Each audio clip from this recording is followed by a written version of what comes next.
On a dreary November morning in 1950, an American freighter in the harbor of San Francisco was preparing to depart with the deep roar of its engines.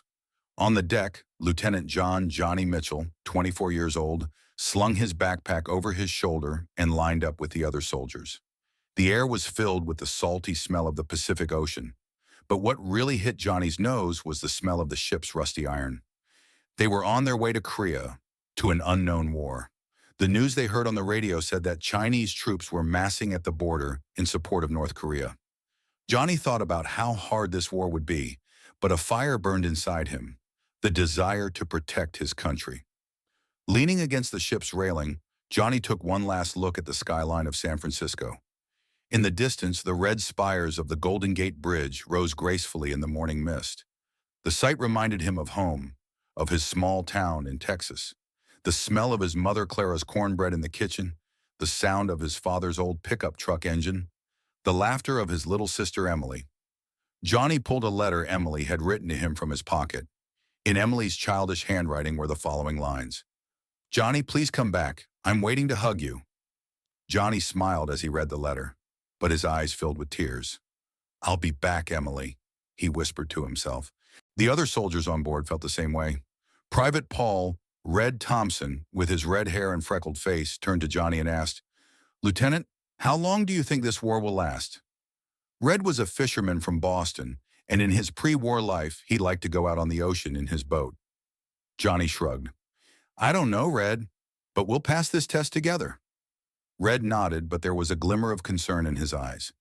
Private Henry Hank Lee, the unit's radio man, was at the other end of the ship, checking the radio equipment. Hank was quiet but dependable. Johnny had always admired his composure. When the ship crossed the Pacific to the Korean coast, the air was freezing cold. When they disembarked in the port of Incheon, Johnny and his unit received orders to move north toward the Chosin Reservoir as part of the 1st Marine Division. The snow creaked under their boots. The wind blew through their uniforms and froze their bones. As Johnny walked at the head of the column, he looked at his soldiers, Red, Hank, and the others, all relying on each other to survive in this frozen hell. As they headed north, Captain Daniels, the company commander, called Johnny to him. "Mitchell, the Chinese are on the border." "This could be a trap," he said, his voice serious. Johnny nodded. "We are ready, Captain. We will do our duty, whatever the cost." Daniels smiled slightly, seeing the determination in Johnny's eyes. But they both knew that this cold land was waiting to test them. As Johnny walked at the head of the column, he felt Emily's letter in his pocket. That letter was a ray of hope for him in this frozen war. But on the horizon, behind the snow-capped peaks, the shadows of Chinese soldiers loomed. Johnny took a deep breath. This was the first breath of the war, and very soon, everything would change. On a freezing November evening, the American contingent advancing toward the Chosin Reservoir was camped in a snow-covered valley. As Lieutenant John "Johnny" Mitchell, at the head of the column, inspected his troops, the bitter cold of Korea penetrated to the bone. They had traveled all the way from Incheon, and with every step, rumors of Chinese soldiers on the border cast a shadow over the unit. Johnny found Private Henry Hank Lee, the unit's radio man, at the radio, and Private Paul "Red" Thompson standing guard at the base of a tree. Red's red hair stood out against the white of the snow. "Lieutenant, even the Chinese are hiding in this cold, aren't they?" Red said in a shaky voice. Johnny tried to smile. "I hope so, Red, but stay alert." As night fell, the unit's campfire cast a weak glow. Johnny was assessing the situation on the map with Captain Daniels. "Mitchell, tomorrow we'll cross those hills," Daniels said, pointing with his finger to a point beyond the valley. "But I've got a bad feeling." Johnny nodded. "We're ready, Captain." Just then, there was a crackle from Hank's radio. "Lieutenant, I'm hearing something." "It could be enemy activity," Hank said, his voice strained. Johnny and Daniels sprang into action. The troops silently took up positions. The soldiers hid in the snow-covered trenches. Johnny rested his rifle on his shoulder, his eyes fixed on the darkness. And then, from across the valley, a shadow appeared. Chinese soldiers, silent but swift, descending the hills.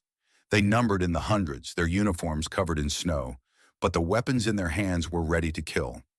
Suddenly, the machine gun fire of the Chinese unit echoed across the valley. "Fire!" Daniel shouted. and the American unit returned fire. As bullets whizzed through the air, Johnny took cover next to Red and Hank. "Lieutenant, they're coming from everywhere," shouted Red, firing his rifle. Johnny took aim at a Chinese soldier and pulled the trigger. The enemy collapsed, but was quickly replaced by another. The Chinese soldiers were outnumbered and attacking in waves. Johnny stood up from the trench for a moment and threw a grenade. The explosion blew up several Chinese soldiers, but at the same moment a bullet grazed Johnny's helmet. He collapsed in a cold sweat, his heart pounding in his chest. Hank radioed for backup. "Lieutenant, we gotta hang on. Backup is on the way." But the Chinese soldiers were advancing relentlessly. Johnny caught a glimpse of the trench and saw a soldier collapsing at the other end of the column. A young private, only 19 years old, shot through the chest. Johnny felt sick to his stomach. The brutality of war had once again hit him in the face. Red crouched down beside him and yelled, "Johnny, we need to pull out." But Johnny shook his head. "No, Red, we're going to stay here. We're not giving up this hill." The fighting lasted for hours. The snow was red with blood. The American unit managed to repel the Chinese attack, but at a great cost. When reinforcements arrived, the Chinese had retreated. But the scene in the valley was horrible. Bodies lying on the ground, broken weapons, blood stains on the snow. Johnny dropped his rifle and came out of the trench, panting. Red and Hank were still alive, but half the company was dead or wounded. Johnny found Captain Daniels at the foot of a rock. Daniels had been shot in the leg, but was alive. "You did good, Mitchell," he said, his voice weak. Johnny bowed his head, but he felt empty inside. That night, the remaining soldiers of the unit took refuge in a cave in the valley. Johnny took Emily's letter out of his pocket and read it. "Johnny, please come back." In that moment, he realized once again how cruel war is. But the presence of Red and Hank still gave him a glimmer of hope. This frozen front would bring more tests, but Johnny was determined to hold his unit together. After the bloody battle at the Chosin Reservoir, Lieutenant Johnny Mitchell and his unit spent a night in a cave in the valley. The retreat of the Chinese soldiers gave the American unit a brief breathing space, but the casualties were heavy. Captain Daniels was unable to move because of a wound in his leg. Half the company was either dead or wounded. Johnny stood guard at the entrance to the cave, watching the snow fall slowly to the ground. The air was freezing cold. His breath hung in the air as a white vapor. In his hand was Emily's letter. In his mind, the horrors of war. Inside the cave, the remaining soldiers of the unit were gathered around a small fire. "Lieutenant, how are we going to survive in this cold?" Private Paul Red Thompson asked, his voice shaky as he brushed the snow from his red hair.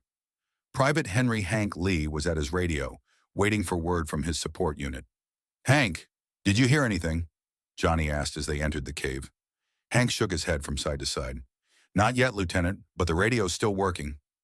Johnny looked at the two men of the unit, Red's cheerful but worried demeanor, Hank's cool composure.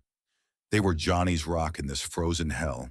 Johnny knew he had to do something to keep the soldiers' morale up. In one corner of the cave, a wounded soldier, Private Tommy Brooks, lay shivering. Tommy was a 19-year-old farmer from Alabama. At the beginning of the war, he had been the most cheerful member of the unit, but now his face was pale and his eyes full of fear. Johnny crouched down beside him and straightened his blanket. "Hang on, Tommy. We'll get you out of here," he said, his voice soft but determined. "Lieutenant, tell Mom. Tell her I'm okay," Tommy whispered with a weak smile. Johnny nodded, trying to hold back tears. "I will, Tommy, but you tell her yourself, okay?" That night, Johnny, Red, and Hank shared the rest of the unit's rations. A can of canned beans and a few pieces of bread were barely enough for the whole unit. "If I were in Boston, I'd be eating hot chowder right now," Red said, laughing as he bit into his bread. "And I'd be in a blues bar in Chicago," Hank added with a rare smile, taking off his radio earpiece.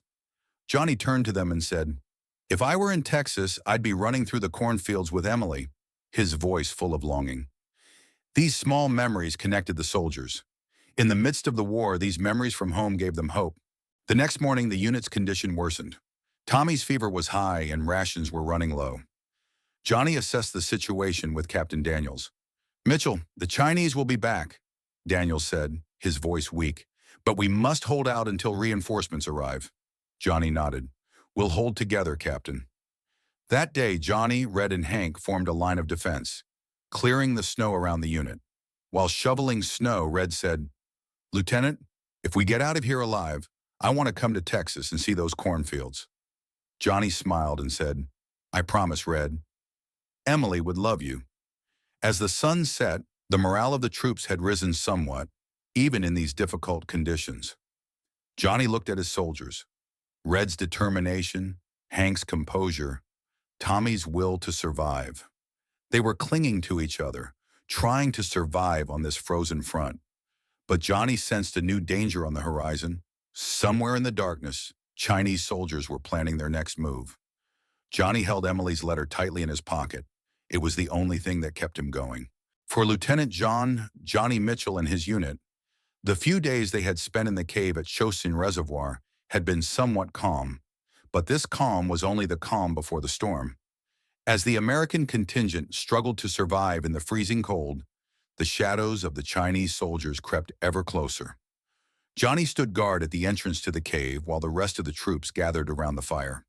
Private Paul Red Thompson shared a piece of bread, while Private Henry Hank Lee waited by the radio for word from reinforcements. Private Tommy Brooks, the wounded soldier, was wrapped in his blanket, shivering in a corner near the fire. Captain Daniels was still unable to move because of his leg wound, but he tried to keep the morale of the unit high. Towards midnight, a dark sky fell over the valley. Johnny closed his eyes for a moment during the watch. Emily's laughter from Texas echoing in his mind. Only then did he hear a crunching sound. When he opened his eyes, he saw shadows moving across the snow. "Wake up, everybody!" he shouted, grabbing his rifle. But it was too late. Chinese soldiers had quietly approached and surrounded the cave. In an instant, machine gun fire echoed off the stone walls of the cave. The Chinese unit's attack was as sudden and relentless as a snowstorm. Johnny immediately took cover and shouted to his soldiers, "Take cover! Fire!" Red aimed his rifle and opened fire. Hank returned fire with his pistol while calling for backup by radio. But the Chinese soldiers were outnumbered. They moved like ghosts in the darkness. Johnny took aim at one Chinese soldier and pulled the trigger. The enemy collapsed, but was quickly replaced by another. A grenade exploded at the entrance to the cave, blowing up the stone fragments. Johnny was thrown to the ground by the blast, his ears buzzing, his eyes filled with smoke. At that moment, Red's scream was heard, "Tommy!" Johnny looked through the smoke and saw a terrible sight. Tommy, wrapped in his blanket in the corner of the cave, had been bayoneted by a Chinese soldier. The young soldier's eyes were open, but lifeless, his face still innocent. Johnny's heart clenched. Tommy's last words, "Tell Mom I'm okay," echoed in his mind. "No!" Johnny shouted, firing his rifle and running toward the Chinese soldier. He knocked the enemy down, but it was too late to save Tommy.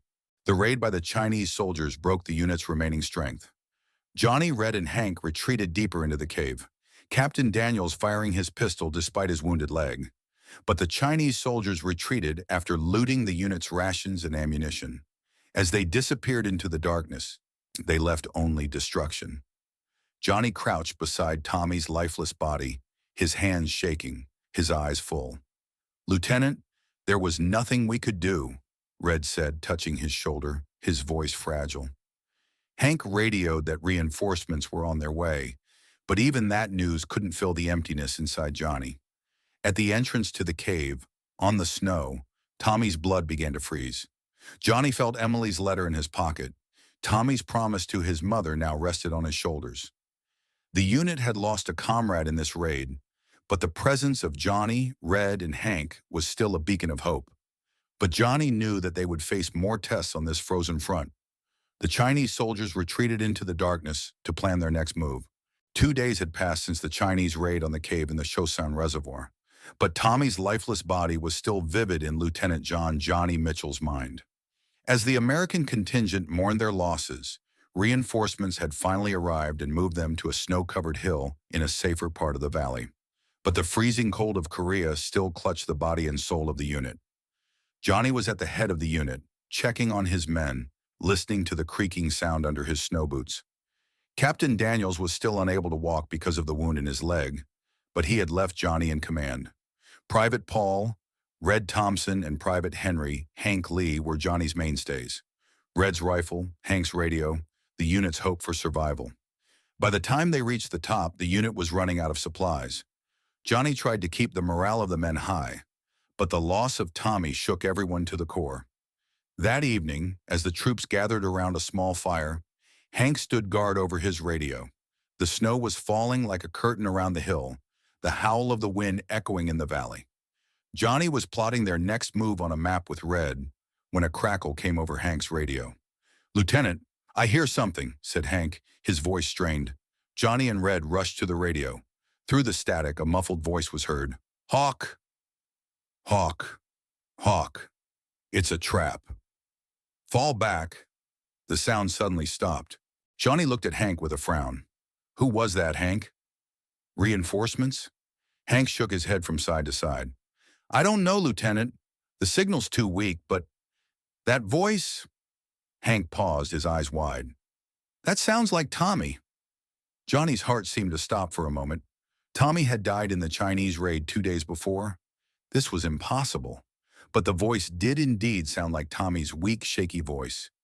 Red said angrily, "It must be a Chinese trick. They're trying to lure us into a trap," Red said angrily. But a glimmer of hope appeared in Johnny's mind. "What if it isn't?" he whispered to himself. Johnny reported the situation to Captain Daniels. "Mitchell, it could be a trap," Daniels said, despite the pain in his leg, his voice serious. "But if it's an American signal, we have to save them." Johnny nodded. "I understand, Captain. We'll go check it out." Johnny took Red and Hank with him, and with a few other soldiers of the unit, they set out on a reconnaissance mission deeper into the valley, in the direction of the signal. The snow was up to their knees and the wind blew through their uniforms, freezing their bones. As they walked, Johnny felt Emily's letter in his pocket. It still gave him purpose. As they descended deeper into the valley, the air grew colder. Moonlight filtered through the branches of the snow-covered trees, casting a pale shadow on the ground. With every step, Johnny thought about the source of the signal. "Lieutenant, if this is a trap, they're going to kill us all," Hank said, carrying the radio on his back, his voice worried. Johnny nodded. "I know, Hank, but if it's Tommy's voice, I let him down once. I'm not letting him down again." Red, seeing Johnny's determination, fell silent, but gripped his rifle tighter. After a while, they found an abandoned North Korean outpost in the middle of the valley. The outpost bore the scars of the war: crumbling walls, broken radio equipment, boxes of ammunition scattered around. Johnny approached the outpost quietly, gesturing to the team. The radio crackled once more. "Falcon! West! Run!" Johnny was sure this time the voice belonged to Tommy. But how could it be? His heart was caught between fear and hope. "Johnny, it's a trap," Red whispered.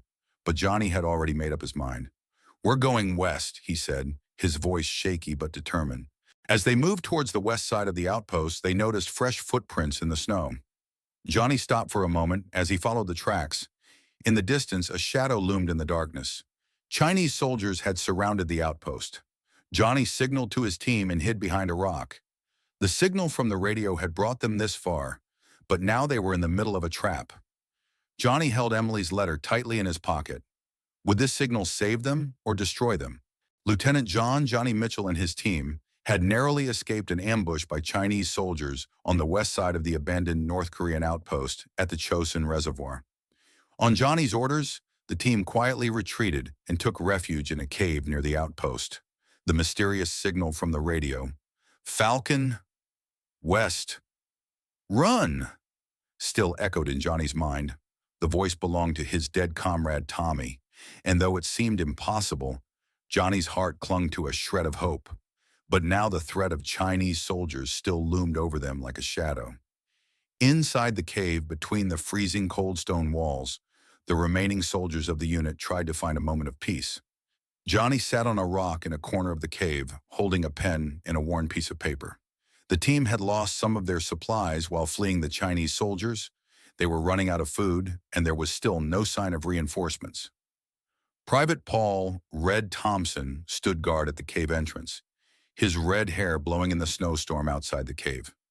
Private Henry Hank Lee was at his radio, trying to figure out the source of the signal, but it was just static. Johnny looked at his soldiers.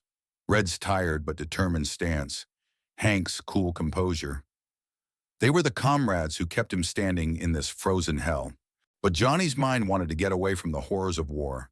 As he stared at the paper in his hand, he thought of home in Texas, of his mother Clara, his father Robert, and his little sister Emily. The cold stones of the cave were a long way from the hot Texas cornfields. Johnny pressed the pen to the paper and began to write, "Dear Mom, Dad, and Emily." The words lodged in his throat like a lump, his eyes filled with tears, glistening in the dim light of the cave. "Everything is so hard here," he wrote, his handwriting shaky. "The cold of Korea freezes not only our bodies but also our souls. We lost Tommy. He was only 19 years old. He said he would tell my mom I was okay, but I couldn't keep that promise." Johnny stopped for a moment as he wrote. The wind howled outside the cave, like the whispers of war. A tear dripped onto the paper. The ink spread slightly. "Emily, your letter is still in my pocket," he continued. "You wrote that you were waiting to hold me. I miss so much running with you through the cornfields in Texas, eating my mother's cornbread, hearing the sound of my father's truck. But I'm afraid. What if I can't go back? What if I never see you again?" As Johnny's pen trembled on the paper, Tommy's last moments flashed through his mind. The young soldier's pale face, his lifeless eyes. The war was taking everything from him. As I was writing the letter, Red came in through the entrance of the cave. "Lieutenant, everything is calm. For now," he said, his voice tired. Johnny looked up at Red. The red-haired soldier's face was flushed with cold. "Thanks, Red," Johnny said, folding the letter. "If I make it out of here alive, I want you to hug Emily when you get to Texas." Red smiled and said, "I promise, Lieutenant. But we're both getting out, right?" Johnny nodded, but there was uncertainty in him. As he put the letter in his pocket, he also felt Emily's letter. That little piece of paper was a ray of hope for him in this frozen war. Just then, there was another crackle from Hank's radio. "Lieutenant, that's signal again," said Hank, pressing down on his earpiece. The same hoarse voice was speaking again. "Hawk! Hill! Dawn!" Johnny sat up, startled. The voice was still Tommy's. Was this a dream or a trick the war was playing on him? "Lieutenant, this signal is leading us somewhere," Hank said, his voice worried. Johnny thought for a moment. He was afraid of falling into the trap of the Chinese soldiers, but he had to follow the signal. "We're going up the hill at dawn," he said in a determined voice. Inside the cave, the remaining soldiers of the unit began to prepare for dawn. As Johnny tucked the letter tightly into his pocket, his heart was filled with hope and fear. The warmth of his home in Texas, Emily's laughter, his mother's cornbread, all this collided with the cold reality of war. That letter might never be sent, but Johnny had found one more reason to stay alive, to protect Red and Hank, to keep Tommy's memory alive, and to hold Emily. When dawn cast a faint light on the snow-covered hill at Chosin Reservoir, Lieutenant Johnny Mitchell and his unit had reached the hill in pursuit of a mysterious radio signal. "Hawk! Hill! Dawn!" The muffled signal that sounded like Tommy's voice had brought Johnny this far, but now the unit faced a new test. Since they had left the cave, the threat of Chinese soldiers still loomed over them like a shadow. Johnny was at the head of the column, controlling his men, listening to the creaking sound beneath his snow boots. Private Paul, Red Thompson, slung his rifle over his shoulder, his red hair blowing in the snowstorm. Private Henry Hank Lee carried his radio on his back, expecting a new signal at any moment. Captain Daniels, his leg wound hidden behind a rock, was ready to support the column with his pistol.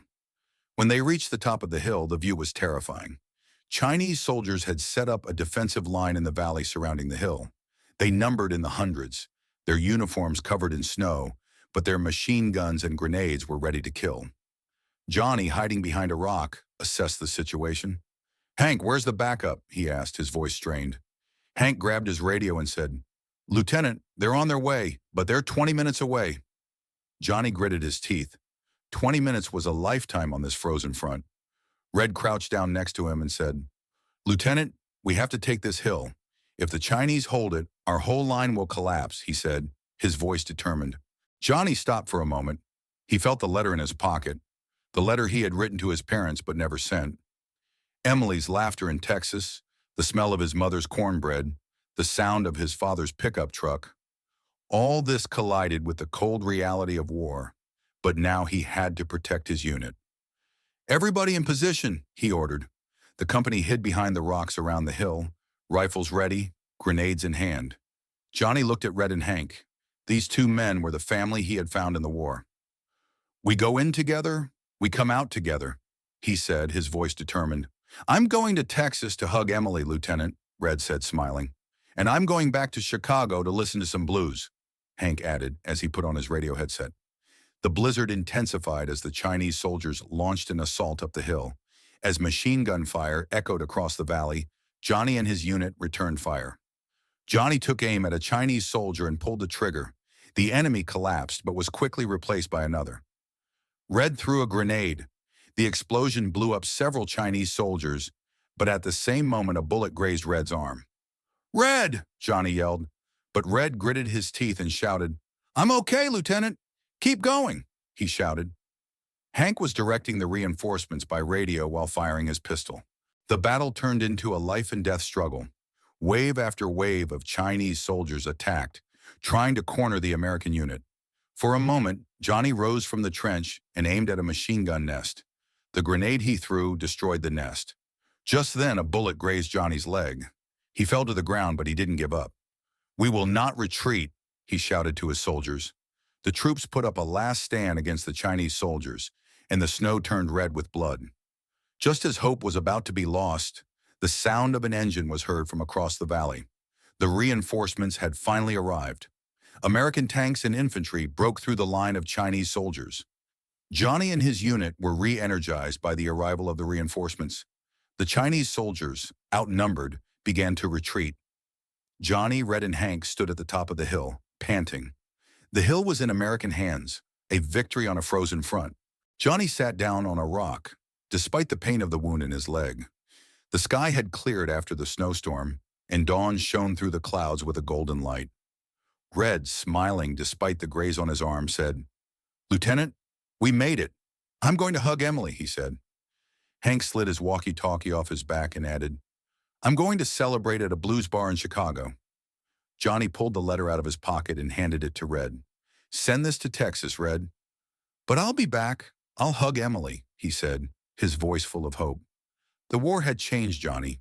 The hopeful young man in Texas had given way to a man burdened by the war, but still full of hope to return to his family. The mystery of the radio signal would perhaps never be solved, but Johnny believed it kept them alive. Perhaps Tommy's spirit, perhaps his own resilience. As listeners reflected on Johnny's triumph and his journey, they would be left with one question. When that letter reached Texas, would Johnny still be alive?